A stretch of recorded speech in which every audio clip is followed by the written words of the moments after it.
Hello, welcome to my Grappler starter guide. There will be chapters already set up, so if you want something specifically, just feel free to go there. Though a quick disclaimer, the game's only been out for a week or so when I'm making this, so odds are the guide's gonna become outdated quickly. Now with the introduction out the way, let's get to business. So if you're watching this, you most likely already play Grappler, but maybe you're on the fence about picking him up. Either way, I'll just give the pros and cons about him, just so people know what exactly you're gonna get yourself into by playing this character. Now DNF is a generally high damage game. Most characters can blow each other up, but even in this game his damage is generally higher than most.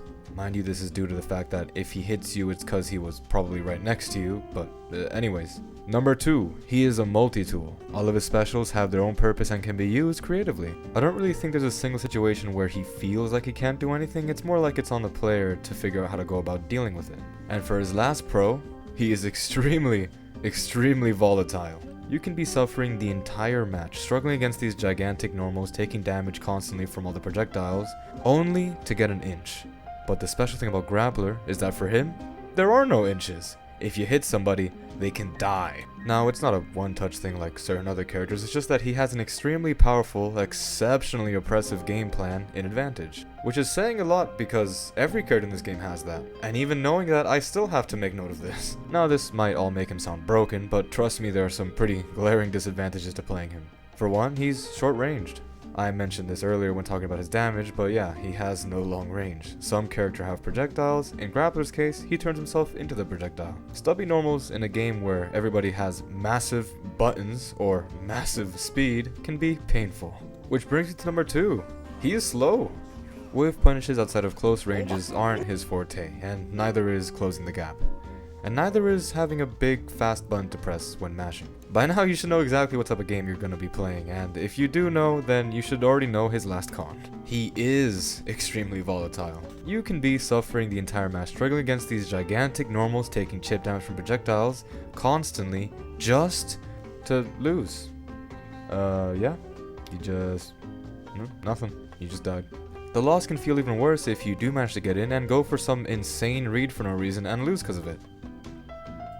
Also, he has no DP. So yeah, that's the long and short of it. You might notice the things I said make him sound really weak, especially in a tournament setting, and that's because...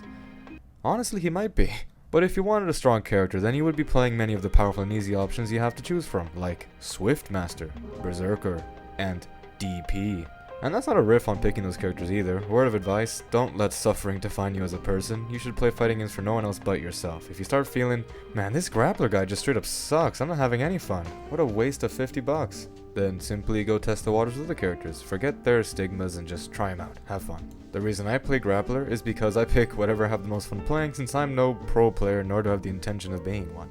Grappler fits my Clown Fiesta terrorism mode playstyle. My favorite thing to do in fighting games is read people, so of course I'll love playing Grappler since that's all he's really good for. That and... now don't tell this to anybody, we're trying to downplay him here. I do think he's a pretty strong character. So these are all his buttons, and all of them are extremely important to know how to use properly, for both neutral and offense, though it would be really awkward to constantly be swapping between the two, so I'll just explain what to do in neutral first. His jabs, they aren't the quickest or largest, so besides jab checking somebody in front of you, they aren't that useful, but they are extremely important to use on offense, so be ready for that. His mediums, these are your pokes. They might not seem big, but trust me, they can catch people pretty far, especially if they're pressing buttons into them. These things are super active and not too bad on blocks, so you might just be able to press them twice on someone who's blocking. They are also important because both of them lead into massive damage on counter hit. There's also this perfect timing thing you can try out in order to make your standing medium a lot better for comboing, but I'll touch more on this later. His specials, or heavies if you prefer calling them that, are all purely for offense. The only real exception being his back special, as it's an amazing anti-air that can snag people from extremely far up. Besides that though, his neutral and down special have super armor, which is about all they're good for in neutral.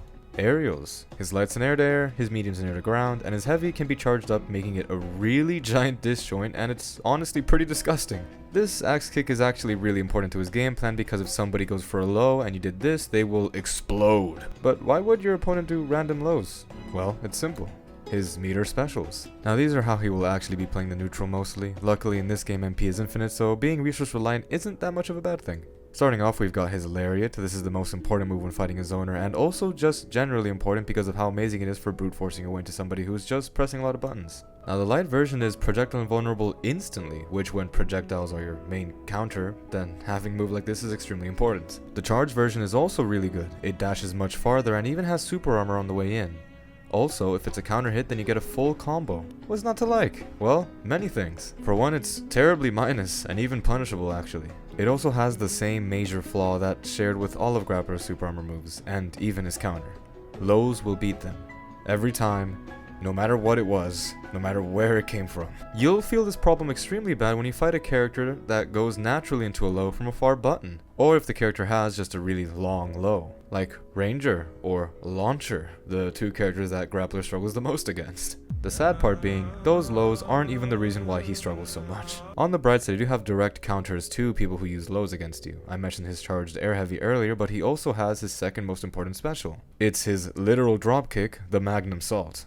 It might have a terrible name, but damn is it effective. Lows got you down? Simple solution. Snap their bones. This move is crazy fast and has little to no end lag, meaning it's always safe. Its light version might be minus, but its charge version is plus, which gives it neutral skipper status. It is also able to cross up. You can control how far it goes by holding left or right after inputting, which is what allows for the same side or the cross up. Now while it can be used to open people up, I don't recommend relying on it for that specifically because this game has a guard button, meaning both sides can be blocked at the same time by just holding down the button. What it is reliable for though is skipping neutral, destroying people's mentals, and crushing lows. The counter. This is Grappler's sorry excuse for a DP. No, it's not frame 1 and no, it doesn't counter lows, but if you do land it, which isn't too hard since it does not matter what hits you nor the range at which it did, meaning as long as it wasn't a projectile, you get your offense started for free. In particular, this move is really nice to have for round starts since it allows him to force people into not pressing something immediately, which can let you get away with some more greedier starts. Just remember that Grappler's weakest point is his round start, so don't feel too bad if you just decide to do nothing there in the first place. Especially since a wrong guess that early on with a character like this that only has the universal defensive options to work with can be game ending. Of course the same thing goes for them. If you did counter and it works, then they might have just lost, but you know. Last thing of note for this counter is that it's really good for Blockstrings with gaps in them. Now of course this changes on a character basis, but let's just say Berserker does his generic Blockstring. There's a gap here at the end of it, so feel free to press counter. Of course they could bait it, but usually with gaps like that, they're so big that you can just react to them coming or not. Also, people tend to autopilot really hard in this game, so make sure to keep them honest. Grappler's Grapple. This is his namesake. He hits you with this, it's just some really nice damage and a hard knockdown. If he does a charged version, then it's some really nice damage and a knockdown. It's not really that useful in neutral, it's honestly just an offensive tool. But it does have one good use for defense, which is if you smell someone trying to go for a throw or a tick throw, this will always beat them and put you in a great position. And if you charge it, then it will always be command grabs as well. This move also happens to be his air special. It's a surprisingly good air-to-air option due to how quick and big it is. It can also be charged in the air if you do it rising, which can be really fun to do. If you've ever played Guilty Gear, then just treat this throw like you would an air throw from that game. So that was the big info dump, and here's the quick recap and important things to remember. His Lariat is how you beat projectiles. You can use his super armor move sort of like a counter and hit people with really high damage combos for pressing buttons in front of you. If people start using lows a lot, which they should be doing, then use his dropkick or charged axe kick.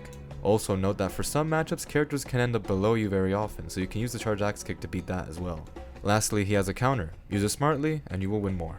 And there you have it. Now if you left with all that information right now and go straight online, you'd do alright. Maybe win some matches, most likely lose a lot in the process because, surprise surprise, I haven't even told you the secret sauce yet. The most overpowered neutral option Grappler has. It is a technique called dash block. Yeah, quite simply just dash forward for a bit, then block. It's not flashy or seems like it does anything, but it's probably the most important thing you can do as Grappler. You see, yes, the win condition is to kill the other guy, but the win condition for Grappler specifically is having them next to you. Yeah, you could constantly try brute forcing your way in and gamble a bunch, but if you did that, then your life expectancy will plummet. And also it makes you look kind of scrubby. Nobody wants that. I know I've talked a lot about play crazy, play wild, but in neutral, that's not really the case. Play patiently. Slowly get closer and closer. Hold your ground when you start getting closer. Yes, the reads are important, but how are you supposed to read if you can't even get to the damn library? Also, going on this analogy, using brute force options is the equivalent of crashing a car into the side of the building. Here's a quick little tip for dash blocking. If you use the guard button instead of going back to block whenever you stop running, you can get away with a lot more clean dash blocks. Of course, you could do the classic version, which is just double tap forward and press back whenever you do want to block, but that can be pretty rough on the fingers since you're going back and forth constantly. If you incorporate dash blocking, you'll become a lot better as a player, trust me. And as a reward for hearing me talk about boring fighting game fundamentals, here's the real secret sauce. Conversions. You can use them extremely creatively. The best use I've found personally is making his Lariat Plus and baiting people into trying to whiff punish you. It is really fun and I recommend getting fancy with it. Your gameplay will also look a lot flashier. That's a pretty fun bonus. Now, with all that out the way, it's time to get into what makes Grappler, the reason people play him. His offense. Since you already know how the moves work by now, then this will be really easy to explain. I'll go more into combos and routing later. First, it's pressure time. Now I am going to get a bit complex here and touch a lot on fundamental stuff that you could theoretically apply to any character, but if you want to use Grappler effectively, you're gonna pretty much have to master how this works. So here are his basic options. What beats them and how to beat what beats them.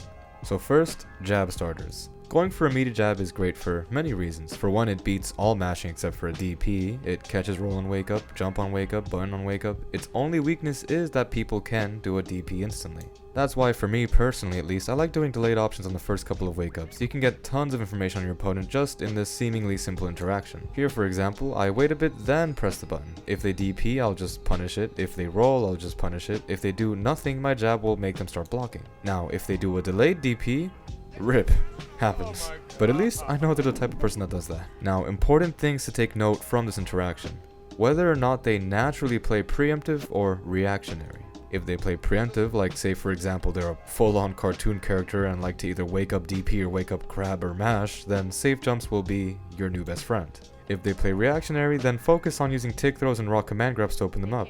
Now obviously your opponent, if they're a good one, will be adapting according to what you're doing and swap between the two constantly. No person plays only preemptive or only reactionary. Except for the cartoon caricature of a human mentioned earlier, those poor souls can't be helped. Anyways, it's your job to take notes of what they are actually doing and incorporate things accordingly. There is tons of counterplay to what Grappler does, and there is also tons of counterplay to the counterplay. The important part being, and what makes Grappler strong as a character, is that the risk-reward for these situations is heavily skewed in his favor. If he hits you 90% of the time, you're eating a full combo and going back to square one. Now if you had a lot of chances, it wouldn't be that bad, except you don't. He hits you 2 to 3 times, you're done for. So it's important for both players to understand what is going on in these interactions. That way, as someone who's fighting Grappler, you know how to not just let any random Grappler get away with robbery. And as a Grappler player, how to prove to the person you're fighting against that you aren't just any random Grappler player. And if you aren't any random Grappler player, you're either going to put the rage or the fear into the people you fight against. So here's your step-by-step on how to structure your pressure in order to put the fear into people. Of course not of God, that's a different character's job. Level 1. To grab or not to grab. Now Grappler has 2 grabs, both of which can be charged, one of which costs meter and is borderline unreactable. Besides that though, the question still remains, to grab or not to grab? Well, simple answer, are they blocking? If yes, then grab them. Okay, but problem. They aren't blocking. Well, make them. Safe jumps and properly timed jabs are an amazing way to make your opponent start respecting you on wake up. It might sound like I'm reiterating a bit, and it's sorta cause I am. The difference being that earlier I explained how you would go about enforcing the game plan, now I'm explaining the game plan itself. So for the first question, whether or not you should go for grab, you should always ask yourself, is my opponent gonna be blocking here, or will they press a button? Now your answer to that question is gonna be the deciding factor as to whether or not you grab. And here's a fun little bonus for you since what I've just explained has one big weakness, DPs. In this game, your grabs don't beat DPs. Now luckily Grappler has one thing that I can knowingly say gives him some privilege.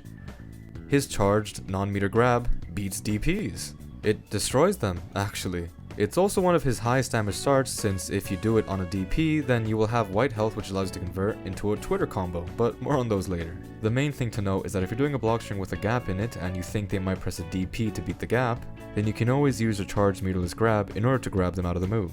It also beats guard reversal, which is just a fun bonus. Level 2. A block string so scary, they might unironically just decide, I'll take the grab. So you decided it's Blockstring time. Now, there are a couple of options you can do. As Grappler, you'll usually do jab jab. Now, fun fact about his second jab is that it's a low, meaning he forces you into a crouch block. This matters because going from crouching to jumping is a little bit more awkward than going from standing to jumping. This can also catch people trying to jump out of a block string if they're scared of a grab, for example. So back to the block string.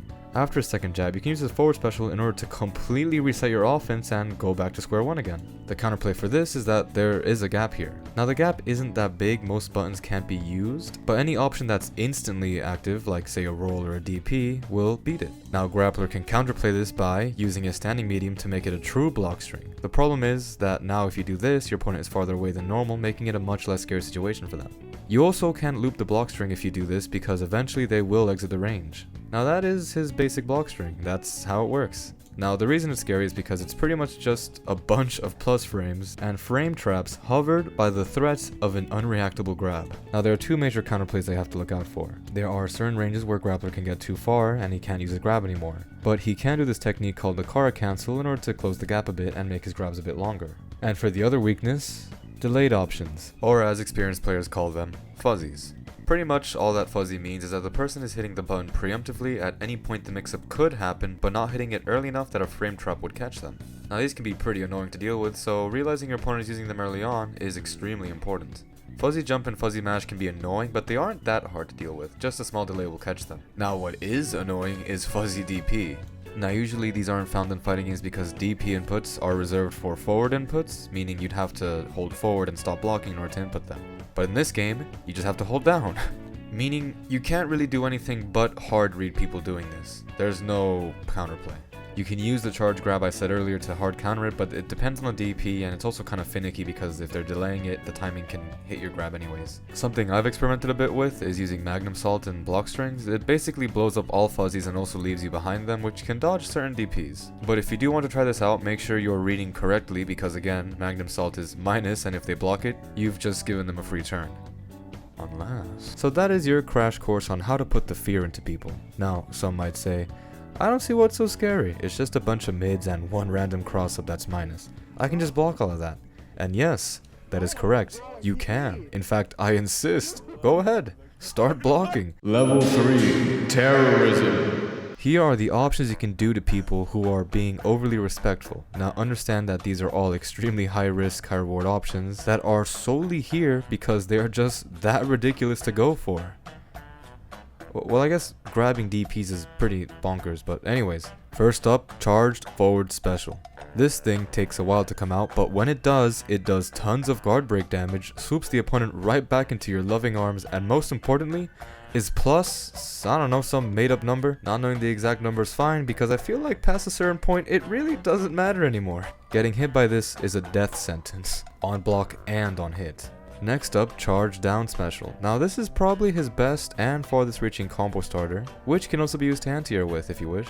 But the important thing about the move to note is that you travel forward a ton and can cancel into a charged Magnum Salt for free win condition. Not had enough? Here's some more. Charged axe kick. You want to rob somebody? Do this to them on wake up to cross them up. It can be safe jumped and made ambiguous since you can control how far left or right you go. Next up, you read someone jumping back on wake up?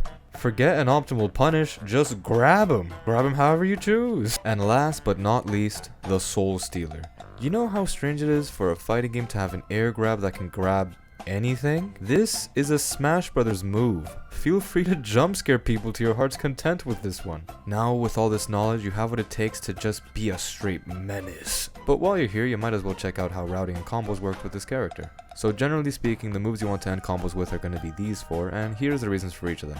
Normal air grab gives you a nice and easy safe jump. Charged air grab gives you an even better nice and easy safe jump.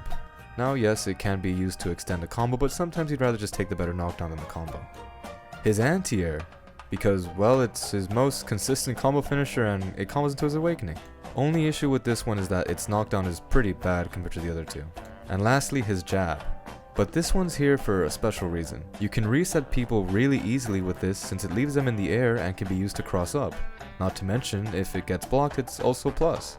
So those are your good finishers. Now you just need to know how to actually route into them. I've made a couple combos here for what you generally will need in a match. One thing important to note is that if you land a ground confirm with a jab, you can use your medium to always confirm into your strong charged anti-air grab.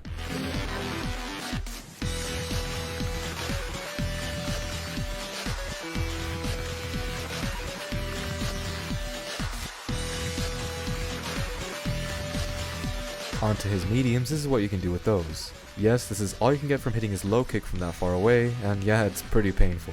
Earlier when I said 90% of his hits deal damage, this is the 10% of hits that don't. But at least his standing medium is an extremely good combo starter if you're able to master the perfect timing thing.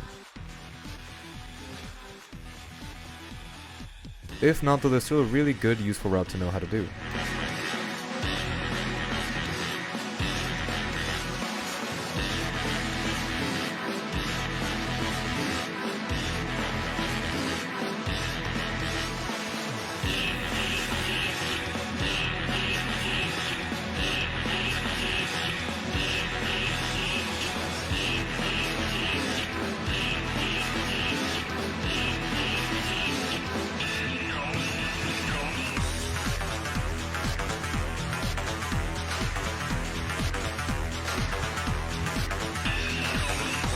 Here are the combos for his special moves and grabs. They're pretty much just spam your most powerful option over and over again. Not too much to think about.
Also, yes, he does have an infinite, though I don't recommend learning it.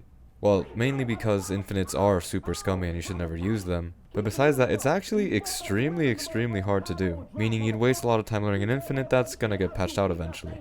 Won't lie though, it is pretty hilarious looking.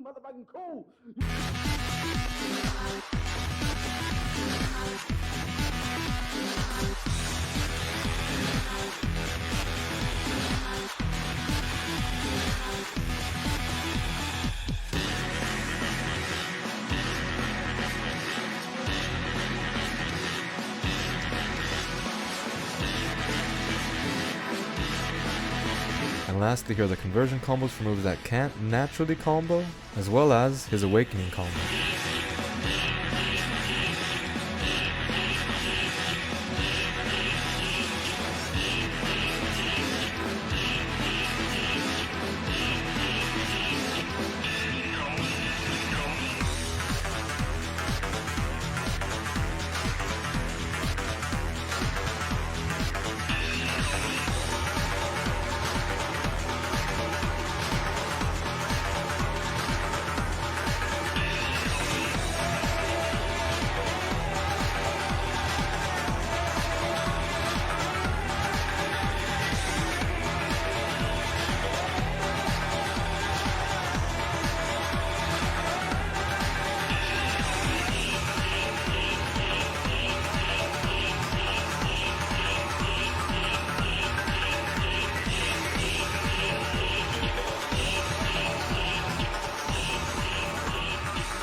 The last thing I want to touch on is resets. You can manually delay or charge your grab in order to deal its raw damage to people and reset them. Honestly, if you want to know a really easy way to lose a match, go check if people get hit by these. They're just sort of fun, nothing else to them. The name I've given them is the Wake Up Maneuver. So that concludes my Grappler starter guide, which partly became a fighting game fundamentals guide halfway through it. Yeah, that should be all about you need to know in order to just play the character and go off on a rampage. If anybody's got any interesting setups or texts, then feel free to leave them in the comments. But besides that, yeah. Peace, have fun going on a grappling spree. If it helped you out, then like. If you think it'll be good for other people, then share. And most importantly, don't subscribe. I don't generally make this type of content. I'm only doing this now because when I looked up a grappler guide on YouTube, I found nothing. Meaning I'd have to go hunting down random Twitter clips, 30-second YouTube videos, and whatever else I came up with. So I said, screw it, I've already done all the research, might as well make a video so nobody else has to. Anyways, hope you enjoyed. Peace.